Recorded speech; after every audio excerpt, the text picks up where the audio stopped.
All right, everybody, let's take a look now at the force equations that go along with the force diagram that we drew in a previous video.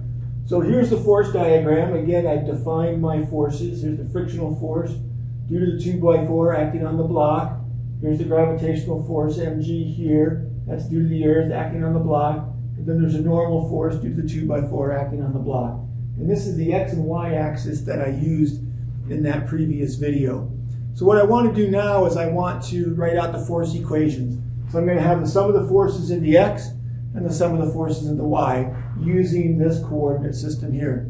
So I've drawn a picture here of the 2x4 with the block on it, and I've tilted at some angle theta, and that theta might or might not be given in the problem, but it's been tilted at some angle theta.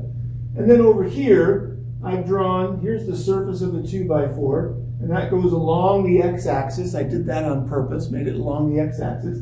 And so the y-axis must be perpendicular to that. And then the gravitational force right here, this is mg here, and that goes straight down. All right, well, this is vertical, this is horizontal, and then this is y, and this is x, and they're perpendicular to each other. And here's the angle theta. The angle theta is with respect to the horizontal in this example. Right? In other examples, it might not be, so you got to be careful about that. So in this case, the angle theta is with respect to the horizontal. Well, this dash line here, which is the horizontal, and this vertical, they're perpendicular to each other, and that's what I show with that right angle there. And then x and y are perpendicular to each other. And so it turns out this is 90 degrees here. So if this is theta, this angle in here must be 90 minus theta. But these two are perpendicular. So if this angle here is 90 minus theta, then that must be theta, because that's what's left over of the 90-degree angle. So there's an angle theta between mg and the y-axis. All right, so let's keep that in mind.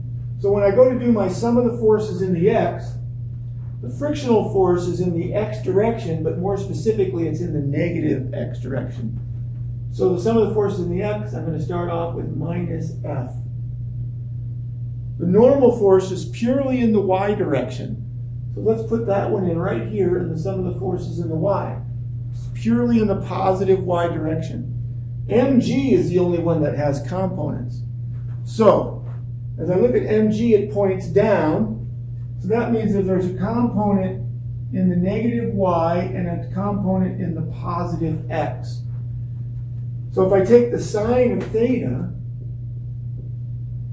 that's equal to opposite, which is the x component of mg over the hypotenuse, which is mg. So mg sine theta is the x component of the gravitational force.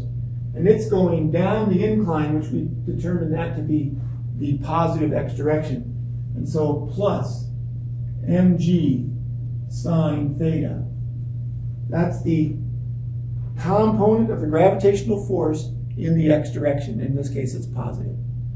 Then in the y direction, which is not down in this example, right? It's perpendicular to the incline. In the y direction is mg cosine theta, because it's adjacent to the angle theta, right? Adjacent over hypotenuse is cosine. So the cosine of theta would be mg in the y direction over mg. So this is going to be minus mg cosine theta. And so there's the forces in the x and the forces in the y. And if the block is not moving, not going to move, it's in static equilibrium, these two forces are equal to 0. And so we've got the force equations that go along with my force diagram. And I apologize if it's a little crowded, but these are the force equations going along with the force diagram and this determination of the x and y axis. Could I do x in the horizontal and y in the vertical? Absolutely. But if I do that, both the normal force and the frictional force have to be broken down into their x and y components. In this case, with x down the incline and y perpendicular to the incline, only mg had to be broken down. So it's easier in this case to use an x and y component system along the incline and perpendicular to the incline. And when we get into dynamics next semester, it's going to be even better because the acceleration is only going to be in the x direction. All right, in most cases. There'll be some exceptions to that. All right, if you have any questions, please leave them in the comments below. Thank you.